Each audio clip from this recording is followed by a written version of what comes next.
매일 성경과 함께하는 오늘의 큐티 시간입니다. 5월 5일 오늘의 말씀은 민수기 22장 36절에서 23장 12절입니다.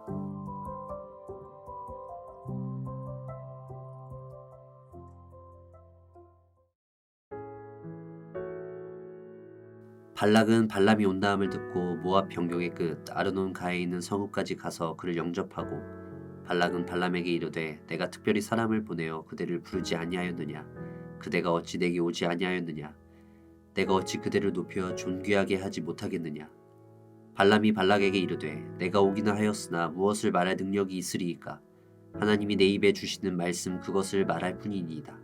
발람이 발락과 동행하여 기럇 후솥에 이르러서는 발락이 소와 양을 잡아 발람과 그와 함께한 고관들을 대접하였더라.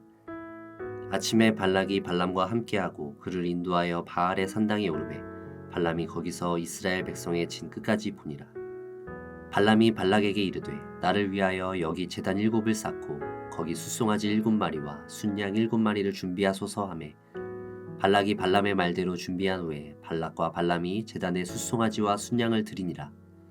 발람이 발락에게 이르되 당신의 번제물 곁에 서소서 나는 저리로 가리이다. 여호와께서 혹시 오셔서 나를 만나시리니 그가 내게 지시하는 것은 다 당신에게 알리리이다 하고 언덕길로 가니 하나님이 발람에게 임하시는지라. 발람이 아뢰되 내가 7제단을 쌓고 각 제단에 숫송아지와 순양을 드렸나이다. 여호와께서 발람의 입에 말씀을 주시며 이르시되 발락에게 돌아가서 이렇게 말할지니라. 그가 발락에게로 돌아간즉 발락과 모압의 모든 고관이 번제물 곁에 함께 섰더라. 발람이 예언을 전하여 말하되 발락이 나를 아람에서 모압 왕이 동쪽 산에서 데려다가 이르기를 와서 나를 위하여 야곱을 저주하라. 와서 이스라엘을 꾸짖으라 하도다. 하나님이 저주하지 않으신 자를 내가 어찌 저주하며 여호와께서 꾸짖지 않으신 자를 내가 어찌 꾸짖으랴. 내가 바위 위에서 그들을 보며 작은 산에서 그들을 바라보니 이 백성은 홀로 살 것이라. 그를 여러 민족 중에 하나로 여기지 않으리로다. 야곱의 티끌을 누가 능히 세며 이스라엘 4분의 1을 누가 능히 셀고 나는 의인의 죽음을 죽기 원하며 나의 종말이 그와 같기를 바라노라 하매 발락이 발람에게 이르되 그대가 어찌 내게 이같이 행하느냐 나의 원수를 저주하라고 그대를 데려왔거늘 그대가 오히려 축복하였도다.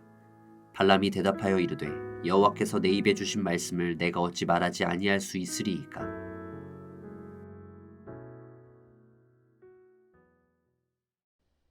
드디어 모압 왕 발락의 뜻대로 발람이 모압 땅에 도착했습니다. 발락이 준비한 극진한 대접을 통해 그가 얼마나 발람을 고대하였는지를 엿볼 수 있습니다. 사실 발락의 이러한 대접은 철저히 계산된 행동입니다. 앞서 발람이 처음에 자신의 제안을 거절했을 때 발락이 짐작하기는 발람이 원하는 것은 더 높은 사람들로 하여금 자신의 대우를 높여줄 것과 그에 합당한 대가를 달라는 것이라 생각했던 것 같습니다. 그래서 두 번째 보냈던 이들을 더 높은 고관들을 더 많이 보냈던 것입니다. 따라서 발락은 발람의 됨됨이를 그렇게 여겼던 것입니다. 그래서 그런 발람의 마음을 흡족하게 하면 자신이 원하는 것을 이룰 것이라 여깁니다. 친히 국경까지 마중을 나갔고 더 높은 사람들을 보내 더 특별하게 여김으로 발람의 마음을 즐겁게 하였다면 소와 양을 잡는 극진한 대접으로 발람의 입을 즐겁게 하였습니다. 다음날 아침이 되어 발락은 제사를 드릴 수 있는 곳으로 발람을 인도합니다. 그 역시도 철저하게 계산되어 있는 장소입니다. 그곳은 충분히 적당한 거리에서 이스라엘을 저주할 수 있을 곳이라 여겼습니다. 발람의 요구에 맞춰서 7개의 제단과 숫송아지 7마리 그리고 순양 7마리를 번제물로 준비합니다. 제물의 수를 비교해 볼 때 적어도 레위기나 민수기에서 제시하는 제사 방식과는 차이가 있습니다. 그래서 발람의 제사가 이방인의 제사 관습에서 유래했을지도 모른다고 생각하기도 합니다. 그런데도 불구하고 하나님께서는 발람에게 나타나셨습니다. 그리고는 발락에게 돌아가서 이렇게 말하라고 말씀하십니다. 발람이 말한 내용은 7절에서 10절까지 시적인 형태로 되어 있습니다. 그는 발락이 자신을 데리고 와서 이스라엘을 저주하라고 하지만 하나님이 저주하지 않는 이스라엘을 자신은 저주할 수 없다고 합니다. 자신이 보니 이스라엘은 다른 민족과는 다르게 독보적인 존재로서 그들은 이미 셀 수 없이 번성하였다고 합니다. 발람의 말을 들은 발락은 기가 찹니다.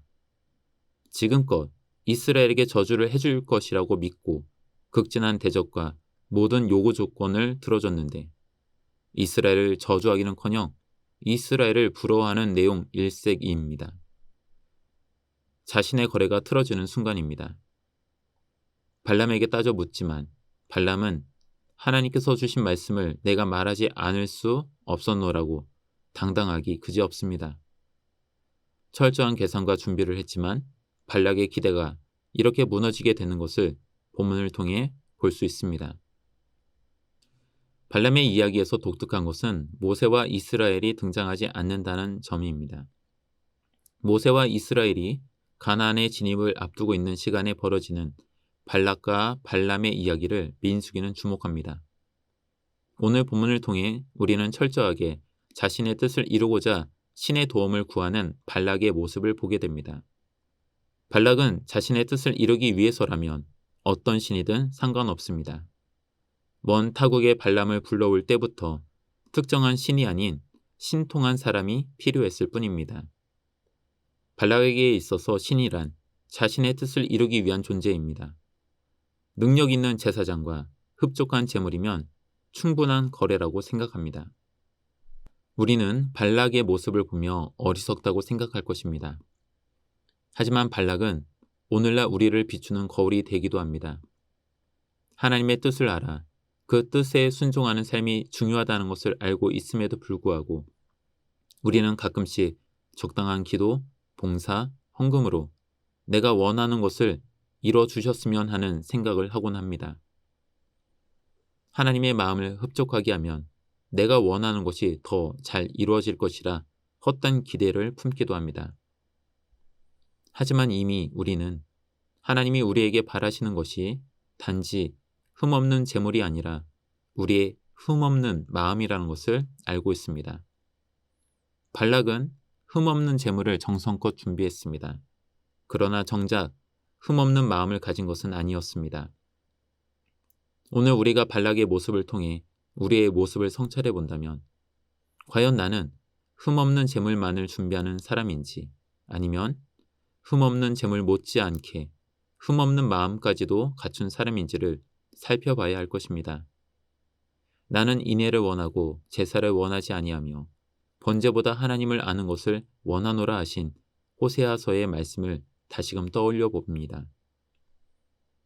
아울러 우리는 민수기에서 하나님의 마음을 알지 못하는 이스라엘을 계속해서 지켜봐왔습니다. 그들은 한결같이 불순종하고 불평하는 사람들이었습니다. 그런 점에서 그들 역시 흠없는 마음을 가진 자들은 아닙니다. 그런데도 하나님께서는 자신의 백성 삼은 자들을 그냥 내버리지 않으십니다. 발락과 같은 사람이 이스라엘을 사특한 방법으로 위하려 하지만 하나님께서 직접 개입하셔서 이스라엘을 지키십니다. 발락에게 가장 필요한 제사장의 입을 주장하십니다. 오늘날 우리 삶 속에 이런 은혜가 있기를 기도할 뿐입니다. 때로는 흠없는 마음은커녕 흠없는 재물도 없이 나오는 우리임에도 불구하고 우리를 사랑하신다 약속하셨습니다. 친히 우리의 흠없는 재물까지 되어 주셨습니다. 우리의 신실함이 아닌 주님의 신실함에 의지하여 다시금 주님 앞에 나아갑시다. 하나님과 거래하려 하지 말고 순전한 마음으로 하나님을 깊이 사랑합시다. 기도하겠습니다. 주님, 우리의 예배가 철저한 계산에 따른 거래가 되지 않기를 기도합니다. 진정한 예배를 회복하기를 날마다 기도합니다. 예배를 통해 살아계신 주님을 만나기를 원합니다. 흠없는 재물, 흠없는 마음조차 없던 우리에게 찾아오신 주님의 은혜를 따라 예배의 자리를 다시금 회복하게 하옵소서. 예수님의 이름으로 기도합니다. 아멘.